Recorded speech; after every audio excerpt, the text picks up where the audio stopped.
किसको? हाथी को। हाथी के बच्चे इधर आ। अब उससे सब डरती है सब।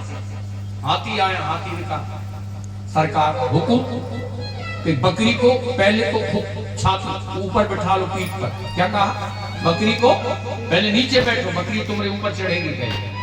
बकरी को पीठ पर बिठा लो और अच्छी नरम नरम कोंपल इसको खिलवा पहले जंगल में। क्या कहा? हरी हरी कोंपलें खिलवाओ, तो जब इसका पेट भर जाए तो इसके घर छोड़ करके आओ। क्या कहा? बोलो। पेट भर जाए तो घर छोड़ के आओ।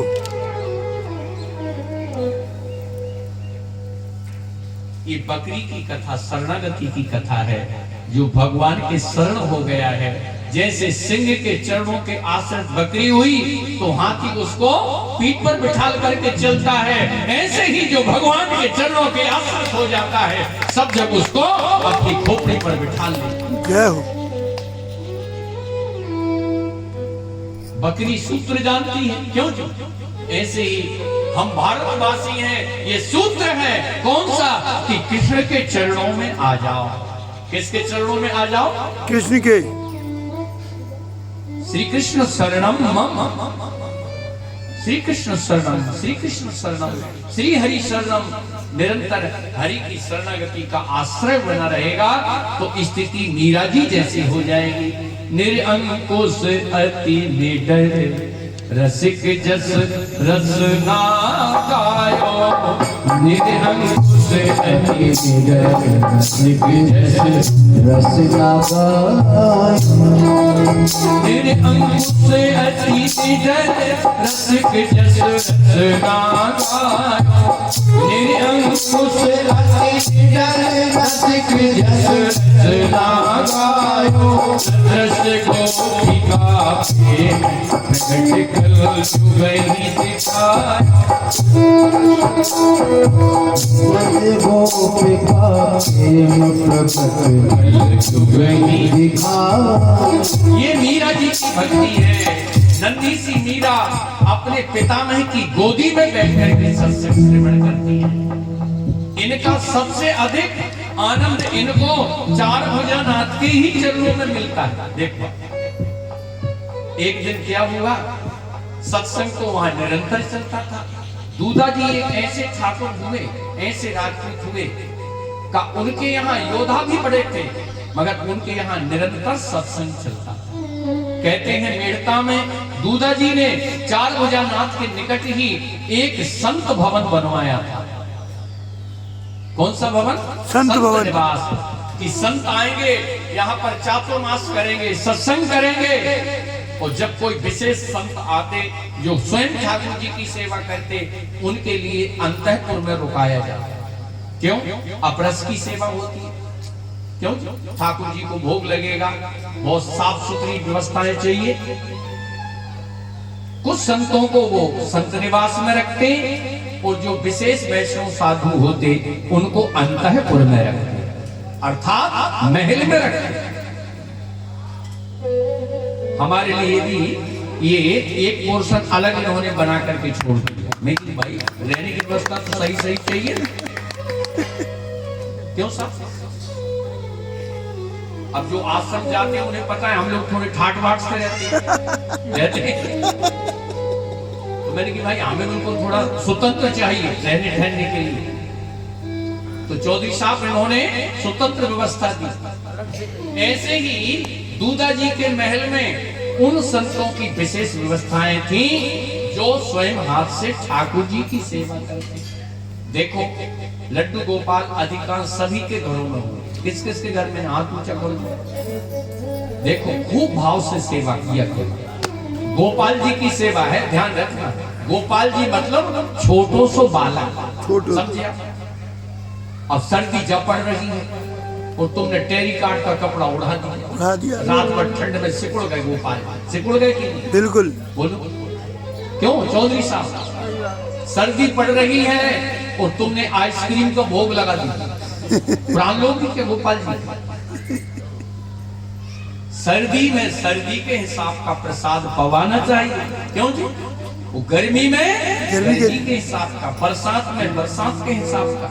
अब सर्दी चल रही है, अपने हाथ से फल्ली छीलो, थोड़ा गुड़ भगवान के समक्ष रखो, फल्ली दाने रखो निकाल करके, बोलो। मूंगफली। हमारे ब्रिज में, वृंदावन में एक भाड़ भूंजने वाले भक्त हुए, देखो क्या पूछते वो, भाड़ भूंजने वाले। हाँ, और वो भोग कब लगाते, राधा वल्लभ लाल जी को 12 बजे रात। अब बताइए कितने बजे चौधरी साहब? 12 बजे रात को। किसी ने कहा आपका दिमाग सड़क गया है, 12 बजे तो भगवान सो जाते हैं। उन्होंने कहा सो नहीं जाते हैं, पूरे ब्रिज का मिष्ठान खा खा करके उनकी खोपड़ी गर्म हो जाती है, वो मुंह का स्वाद थोड़ा बिगड़ जाता है। तो मैं उनके लिए भाड़ भूंजता हूँ, का थोड़ा उनके मुंह का जायका बदल जाएगा, इसलिए भाड़ खाने के लिए भगवान वहां जाते हैं। कहते हैं वो भोग लगाता और राधा वल्लभ लाल जी वहां उसके यहाँ खाने के लिए। बोलो, एक पंसारी था पान बेचने वाला, देखो वो पान लगाता, वो भी ऐसे ऊट पटांग समय भोग लगाता। उस किसी ने कहा ये कुछ समय बताओ, भगवान तो सो गए होंगे, क्योंकि वो सो तो जाते हैं महाराज, मगर पान खाने मेरी ही दुकान पर आते। क्यों? कहीं स्वाद बिगड़ जाता है ना उनका। बोलो, अब ब्रिजवासी मिष्ठान खूब जड़े खाते हैं, क्यों? यहाँ आगरा में भी खूब मिष्ठान खाते हैं। तो उसने कहा कि थोड़ा स्वाद बदल जाएगा, तो भगवान भाड़ खाते हैं, फिर मेरा पान खाते हैं। तो ये भक्तों की भाव स्थिति है। अब सर्दी आ गई है तो थोड़े खाने पीने का ध्यान रखा करो ठाकुर जी। क्यों बहन जी? कि वो 12 महीना एक से ही चलेगा।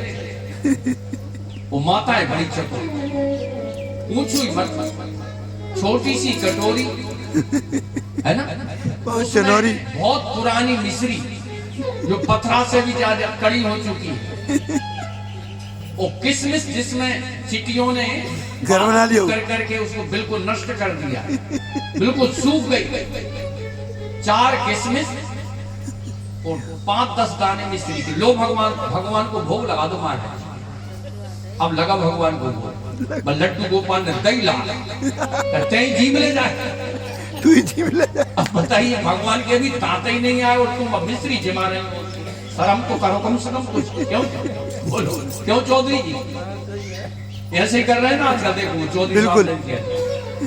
कितने के घरों में भगवान बेचारे वो मिश्री चबा चबा करके, उनका तो इतना दिमाग खराब हुआ है, उन्होंने कहा देखो जबरदस्ती वृंदावन से आगरा ले आई माता जी, वो दे मिश्री कुछ है ही नहीं दूसरा। अच्छा सब मिश्री खरीद कर लाएंगे वृंदावन, और कुछ नहीं। किसके लिए? तुम खाती हो क्या? नहीं महाराज लड्डू को पाल के, लड्डू नहीं प्राण लेकर के छोड़ोगी क्या? हमारे यहाँ गोपाल जी माल टाल खाने वाले हो, तुम मिश्री जिमा रही हो वहां। ये बहन जी अभी उनका दर्शन करने गई थी, बहन जी अभी कहाँ? करौली। कौन भगवान वहां? मदन मोहन जी। अब उनकी हिस्ट्री सुनो, क्या हुआ जी?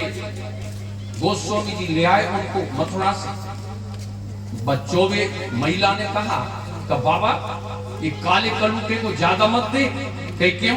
कि पूरा घर जीव लिया इसने हमारा, तुझको भी बर्बाद कर देगा। तो बाबा ने कहा अपन तो पहले से बर्बाद है, बर्बादी का जिनको डर हो तो वो बाबा ही क्यों बने? क्यों बोलो? तो मदन मोहन जी को मथुरा से लेकर के करौली पहुंच गए। सनातन गोस्वामी ले आए हैं वृंदावन, वो पधरा लिया है कुंज में, भगवान को पधरा लिया। अब वो सूख टिक्कर, अब भगवान आए तो ये आटा वगैरह ले आते, कुछ चुटकी आटा हमारे यहाँ मांगते बंगाली बाबा, क्यों? चुटकी आटा लाते और फिर कंडे बंडे इकट्ठे करते, उपले वो एक बाटी बनाते, वो बाटी बना करके मदन मोहन जी के सामने रख देते। गंगा जल छोड़ कर यमुना जी का लोग ठाकुर जी पाओ। भगवान ने कहा बाबा और तो ठीक है सब, थोड़ा नमक डाल दो जाए। क्या डालो? नमक। एकदम सूखी रखते हो, अटक जाती है, ठीक नहीं लगती। भगवान ने कहा, उन्होंने कहा ठीक है, नमक ही तो भगवान मांग रहे हैं। कल नमक ले आ किसी के घर से मांग कर, नमक मिला नहीं।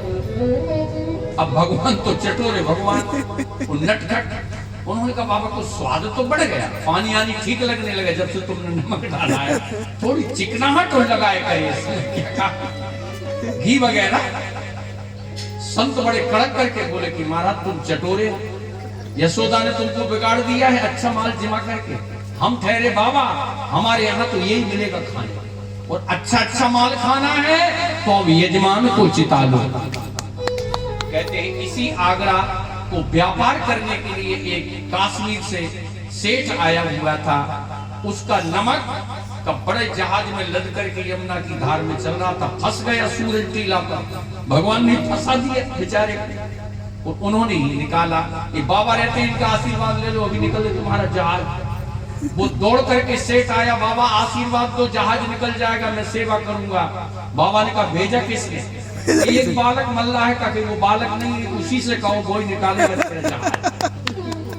भगवान की कृपा हुई है उस सेठ के ऊपर। और देखिए ठाकुर जी की लीला, जिस जहाज में नमक लदा हुआ था वो कपूर बन गया। क्या बन गया? कपूर बन गया। उस दिन, उस समय, आज से 500 वर्ष पहले आगरा की मंडी में सबसे ज्यादा अगर रेट थे तो कपूर के रेट थे। कपूर उस समय आसमान छू रहा था। कहते हैं उस जमाने में उसने 20 लाख रुपए का धंधा किया था। सुन लो, फिर कोई सेठ आया और उसी ने सूरज टीला पर मदन मोहन जी का मंदिर बनाया है। बोलो मदन मोहन भगवान की जय। वही मदन मोहन भगवान चल करके करौली पहुंच गए। आज हमने प्रसाद पाया। अब तुम ले आए लड्डू गोपाल दय मिश्री।